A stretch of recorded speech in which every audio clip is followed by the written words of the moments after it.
बिस्मिल्लाहिर्रहमानिर्रहीम, अस्सलाम वालेकुम। खेलों की खबरों पर तबसरा और तस्दीयों से स्कोर के एक और प्रोग्राम के साथ सैयद याह्या हुसैनी आपकी खिदमत में हाजिर है।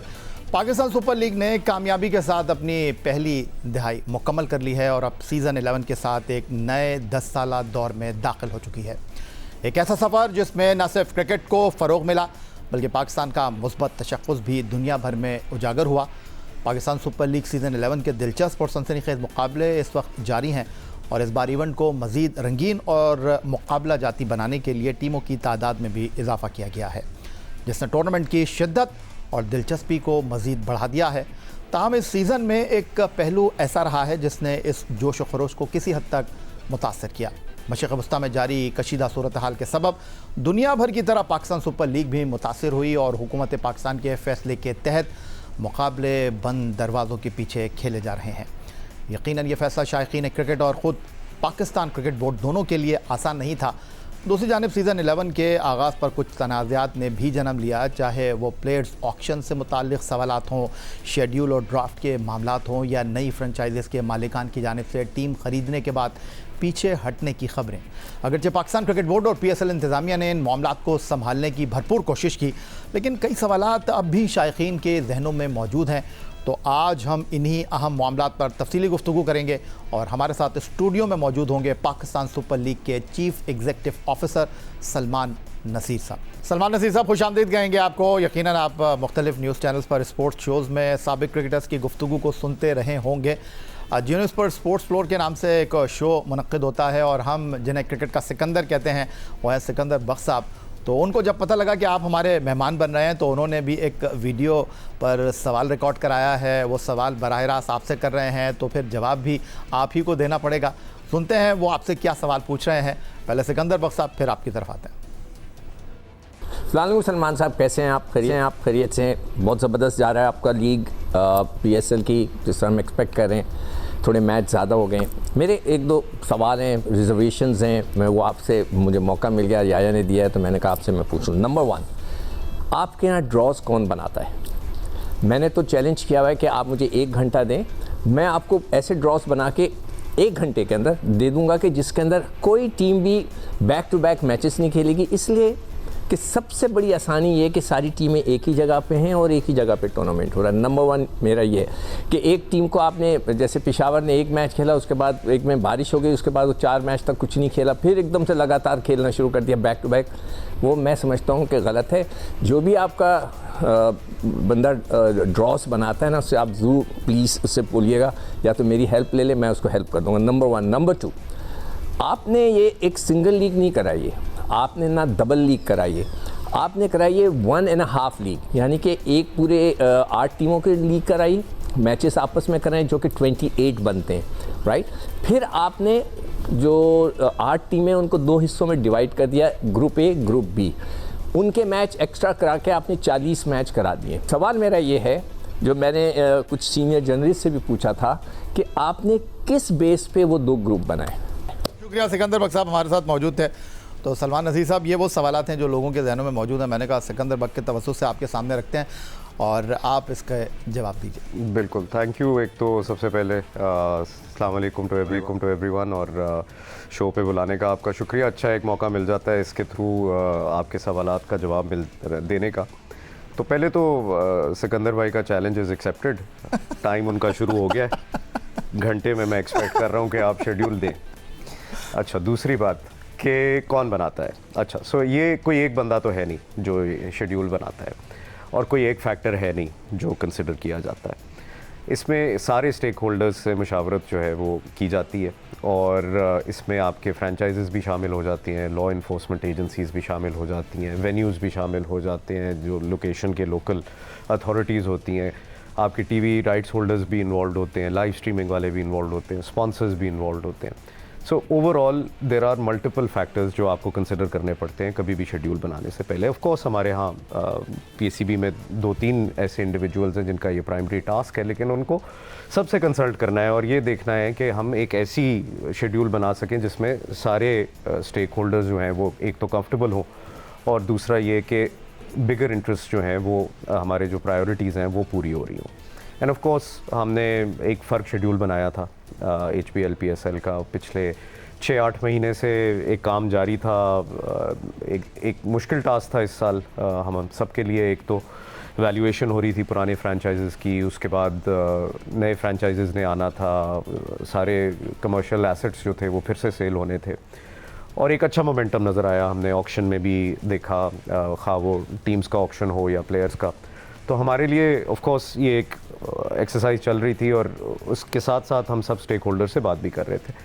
वो शेड्यूल बन गया हुआ था, और उसमें 6 वेन्यूज़ भी होने थे, और एक बड़ा एक्साइटिंग सा शेड्यूल था।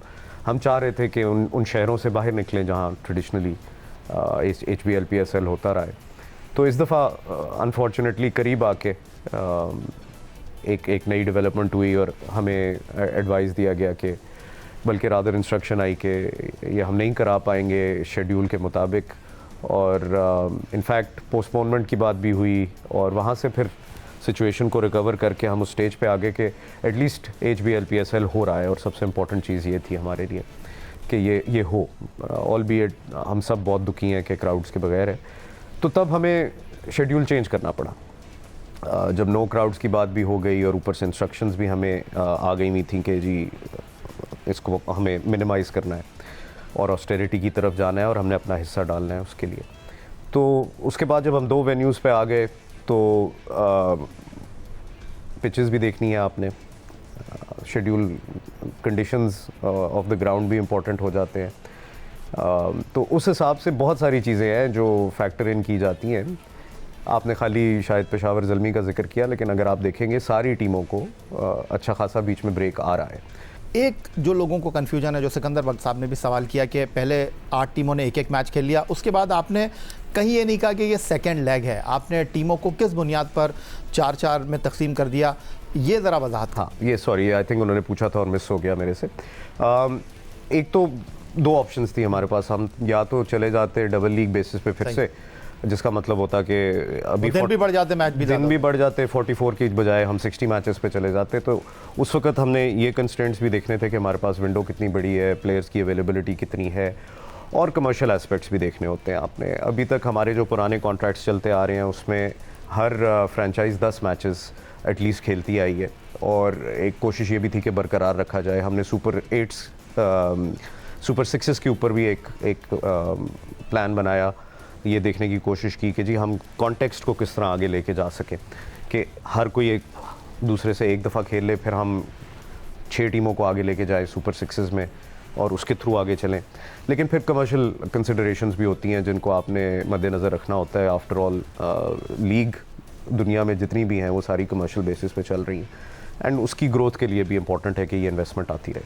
तो उसको हमने इस नज़र से देखा कि कुछ हमारी पुरानी राइवलरीज हैं जिनकी व्यूअरशिप भी ज़्यादा है, जिनकी एक एपेटाइट ज़्यादा है लोगों की देखने के लिए। तो हमने ये देखा कि पहले तो हम कोशिश करें कि उन राइवलरीज़ को 2-2 मैचेस ज़रूर दें। फिर हमने देखा नई टीमें, पुरानी टीमें हैं, उनमें से कितनों को आपस में डबल मैच कराने चाहिए, नहीं कराने चाहिए। जब ये इनिशियल फैसला हुआ था तो उस वक्त तो हम वेन्यूज़ के हिसाब से भी देख रहे थे कि जी मूवमेंट टीम की लॉजिस्टिकल क्या है, अरेंजमेंट सिक्योरिटी के तहत। तो उस नज़र से भी देखा कि किनको इकट्ठा जोड़ा जाए और किनको अलग किया जाए। अल्टीमेटली दुनिया में और भी ये प्रेसिडेंट्स हैं कि आप एक सिंगल लीग पे जाएं और फिर 1.5 कहने चले, जैसे सिकंदर भाई ने भी कहा, उस मोड पे चले जाएं। आहिस्ता आहिस्ता हमने आगे लीग को फर्दर भी ग्रो करना है। तो एट दिस स्टेज हमने सोचा कि हम 44 पे रखेंगे, इंशाल्लाह आगे इसको फर्दर ग्रो करेंगे तो ये वापस डबल लीग की तरफ भी आ सकती है। तो सलमान नज़ीर साहब, आपने जिस बेहतर अंदाज में जो टीमों को फ़रोख्त करने का काम किया वो आपकी तवक्को से बढ़कर हुआ, बहुत अच्छा हुआ। लेकिन ये सियालकोट के साथ क्या हुआ? आपने इतना पेपर वर्क किया, लोग ये जानना चाहते हैं फिर ये मैच क्यों हुआ? एक टीम 2 बार बिकी, फिर उसके बाद जो मुल्तान की टीम थी वो दोबारा इस टूर्नामेंट में वापस आई। तो ये अगेन आई थिंक बहुत सारी स्पेकुलेशन रही है और वही चलती रही है। हमने आई थिंक प्रेस कॉन्फ्रेंस में इसको क्लैरिफाई भी किया था, बट मैं फिर कर देता हूँ। हमारी एक बिड कमेटी बनती है, पब्लिक टेंडर प्रोसेस है। बिड कमेटी की एक रिक्वायरमेंट होती है बिड डॉक्यूमेंट के अंदर कि आप ये चीज़ें जो हैं प्रोवाइड करें। ड्यू डिलिजेंस करते हैं और कोशिश ये होती है कि सिर्फ उन पार्टीज़ को आगे लेके आए अगले प्रोसेस में, फाइनेंशियल प्रोसेस में, जिनसे सेटिस्फाइड। तो वहाँ पर पेपर वर्क ठीक था? पेपर वर्क ठीक था, और इनफैक्ट हमने कुछ पार्टी को डिस्क्वालीफाई भी किया जिनका हमें लगा कि ड्यू डिलिजेंस के बाद कि ये नहीं इस लेवल पे आ पाएंगी, अपनी कमिटमेंट्स पूरी कर पाएंगी। तो paper work was fine. In fact जीतने के बाद सियालकोट स्टैलियंस के जो विनर्स थे बिड में, ओजी डेवलपर्स, उन्होंने हमें बैंक गारंटी भी जमा करा दी 185 करोड़ की। As far as paper work, financial obligations are concern, सारी चीज़ें पूरी हुई हैं। तो ये एक जो स्पेकुलेशन चलना शुरू होगी कि नहीं शायद वो कमिटमेंट्स पूरी नहीं कर रहे, या वो भाग रहे हैं, या वो उनका कोई मसला डल गया, ये गलत था। क्योंकि हमारे पास एट ऑल गिवन टाइम्स एक बैंक गारंटी फ्रॉम पड़ी थी सिक्योरिंग द कंप्लीट पेमेंट। तो एक स्पेकुलेशन इसलिए शायद क्रिएट हुई, उन्होंने शायद मामलात को जिस तरह हैंडल किया, वो चाह रहे थे एक स्ट्रेटेजिक पार्टनर अपने साथ लेके आएँ, और उसमें हमारे पास तो कोई we never approved any change in ownership या कोई स्ट्रेटेजिक पार्टनर उनका, लेकिन वो उनकी आपस में शायद कोई ताल्लुकात ख़राब हुए, कोई बात ख़राब हुई जिसकी वजह से वो भी मीडिया पे चले गए, ये भी डिफेंड करते रहे, तो एक अननेसेसरी सा ड्रामा क्रिएट हुआ। As far as PCB is concerned, तो हमारे पास वही ओनर थे, ओनर ने कभी चेंज ऑफ हैंड्स नहीं किया।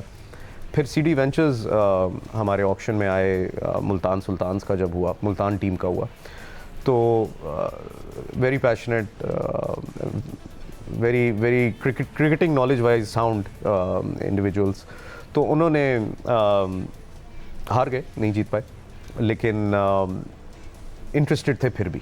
वो हमारे साथ इन टच रहे और कहते रहे कि जी अगला मौका जब भी मिले हमें। एट द सेम टाइम हमने क्वेश्चनिंग की इनसे, ओजी डेवलपर्स से, कि जी ये क्या हुआ है, मीडिया पे चल रहा है, हमारे पास पेपर वर्क में तो you are still the owner, तो ये क्या चल रहा है। तो उन्होंने बताया कि जी हम एक स्ट्रेटेजिक पार्टनर लाना चाह रहे थे, मामला तय नहीं हो पाए उनके साथ, हम अभी भी देख रहे हैं, और इनफैक्ट हम सीडी वेंचर्स से बात कर रहे हैं अबाउट दैट। तो वो फिर हमने कहा जी देखें, अब एक दफ़ा चूँकि मामला ख़राब हुआ है, इस दफ़ा आप हमारी सुपरविजन के अंदर ये काम करें। सही। और वो फिर उनकी आपस में मामला तय पा गए, और फ़ौरन ही उन्होंने रिक्वेस्ट कर दी आफ्टर दैट कि हम चाहते हैं कि जी टीम का नेम चेंज हो जाए। तो उसके साथ साथ फिर हमने कुछ कंडीशंस बताए उनको, फ्रेंचाइज फ़ी भी बढ़ गई, और मुल्तान सुल्तान्स की वापसी भी हो गई। तो पाकिस्तान क्रिकेट बोर्ड की सुपर लीग के chief executive officer Salman Naseer साहब स्टूडियो में हमारे साथ मौजूद हैं। गुफ्तगू के सिलसिले को मज़ीद आगे बढ़ाएंगे एक ब्रेक के बाद।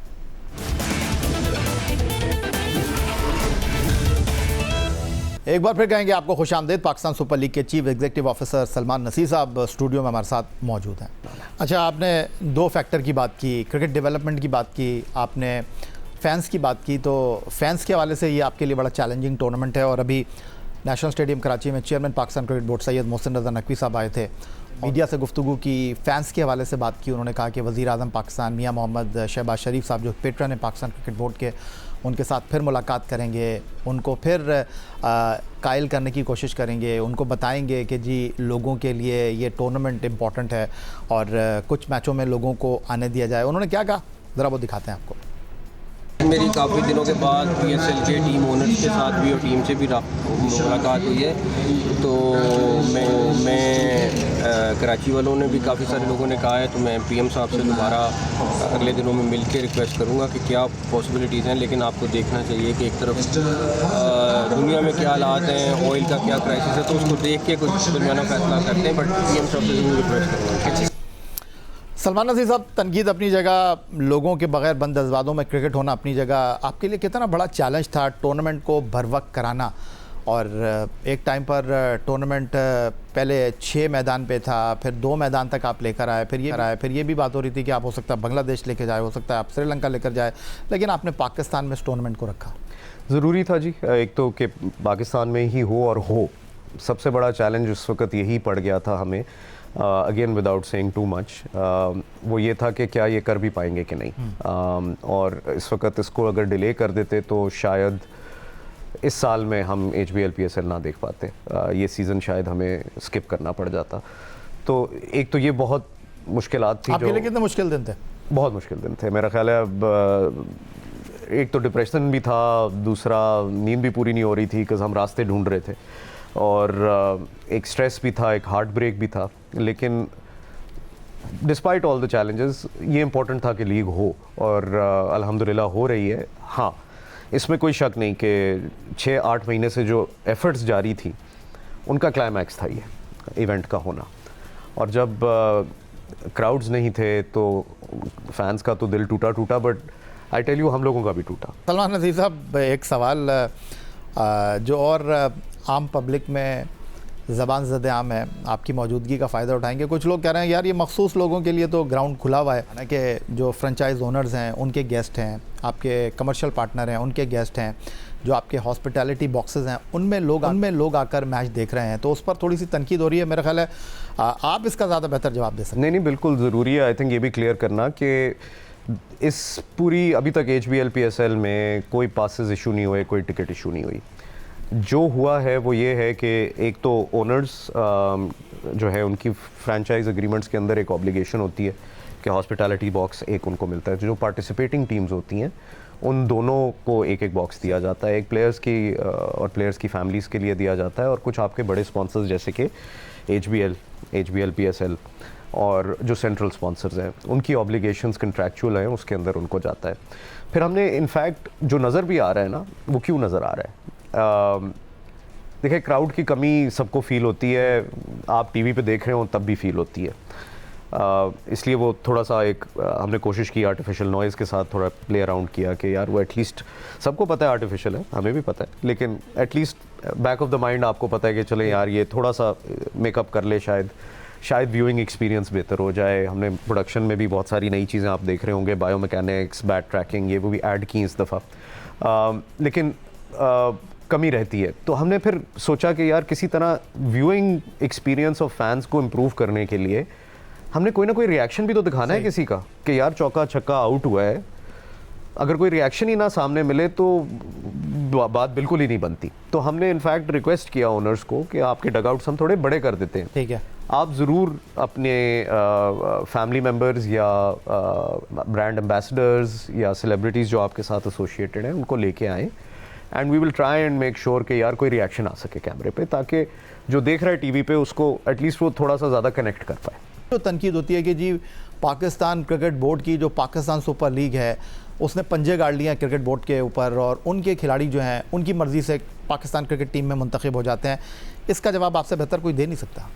तो तनकीद दो किस्म की होती है, एक जो आपने फरमाया अभी कि फ्रेंचाइजेस डिक्टेट कर रहे हैं या इन्फ्लुएंस कर रहे हैं, और फ्रेंचाइजेज ये की तरफ से शायद ये क्रिटिसिज्म आता है कि जी हमें तो कंसल्ट ही किया नहीं जाता हमारी तो बात ही नहीं होती, हमसे कोई बात ही नहीं करता। तो हर एक की अपनी एक पॉइंट ऑफ व्यू है और शायद उसके पीछे कोई एजेंडा भी होता है, लेकिन बात यह है कि अल्टीमेटली कोशिश हमेशा यही रहती है कि चीज़ें मेरिट के ऊपर डिसाइड हो, और ओवर टाइम लर्निंग भी होती रही है। देखिए दो कंपीटिंग चीज़ें हैं इसमें, एक तो ये है कि जी HBL PSL के अंदर you see stars and you see experience people, you see the best of the best coming, और उनके साथ ट्रेनिंग के मौके मिल जाते हैं आपके लोकल स्टाफ को एज वेल। तो rubbing shoulders with them, there is a lot of exposure and learning. तो एक तरफ इसको आपने बैलेंस करना है, दूसरी तरफ आपने कॉन्फ्लिक्ट ऑफ इंटरेस्ट का देखना होता है कि वो इम्पॉर्टेंट है। सो वो लोग जो डिसीजन मेकर्स हैं PCB के अंदर, उनका लिमिटेड रोल होना चाहिए HBL PSL के अंदर, और ये इस बैलेंस के साथ ओवर टाइम जैसे आपने बताया डिफरेंट व्यूज़ लेते रहे हैं, डिफरेंट मैनेजमेंट्स जब आई हैं, but I think by and large मेरा अगर आप पर्सनल व्यू लेंगे तो कॉन्फ्लिक्ट ऑफ इंटरेस्ट की अंदर क्लैरिटी होनी चाहिए, decision makers should not be part of it. और बाकी लेकिन जो लर्निंग हो सकती है, जैसे मसूस हैं, सपोर्ट स्टाफ है, एनालिस्ट हैं, तो उनके लिए मौका अच्छा है कि वो लर्न कर सकें। तो एक तरफ आपने सरफराज को, वहाब रियाज को विड्रॉ किया, दूसरी तरफ मिसबाह उल हक पेशावर ज़ल्मी के साथ हैं, और हमारे जो बैटिंग कोच हैं हनीफ मलिक साहब वो हैदराबाद किंग्समैन के लिए, इसकी भी वजाहत कर दीजिए ज़रा। जी, तो वही आपकी वाली बात, सपोर्टिंग स्टाफ को तो हमने कैटेगराइज ही अलग कर दिया, और इस दफ़ा एक और कैटेगराइजेशन भी कर दी, और which is why you will see this divide. और वो ये सिंपल था कि जी जो परमानेंट एम्प्लॉइज़ हैं उनको NOC नहीं दिया गया एज़ फार एज़ ये कोचिंग इज़ कंसर्न्ड, और जो तो हमारे साथ आपके परमानेंट एम्प्लॉय नहीं है? परमानेंट एम्प्लॉय नहीं। ओके, आप पैसे के मामले में बड़े खरे हैं, खिलाड़ियों के मुआवजे उनको बर वक्त दिए जाते हैं, लेकिन कुछ अरसे से ऐसा होता है कि जब आप पहले ड्राफ्ट करते थे, अब ऑक्शन हुआ है, उसमें प्लेयर आते हैं, अपने आप को रजिस्टर्ड कराते हैं, उनको फ्रेंचाइज पिक कर लेती है। मैं नाम नहीं लेना चाहूँगा यहाँ पर, लेकिन होता ये है कि फिर वो टूर्नामेंट से पहले अपने आप को कहीं और रजिस्टर्ड करा लेते हैं।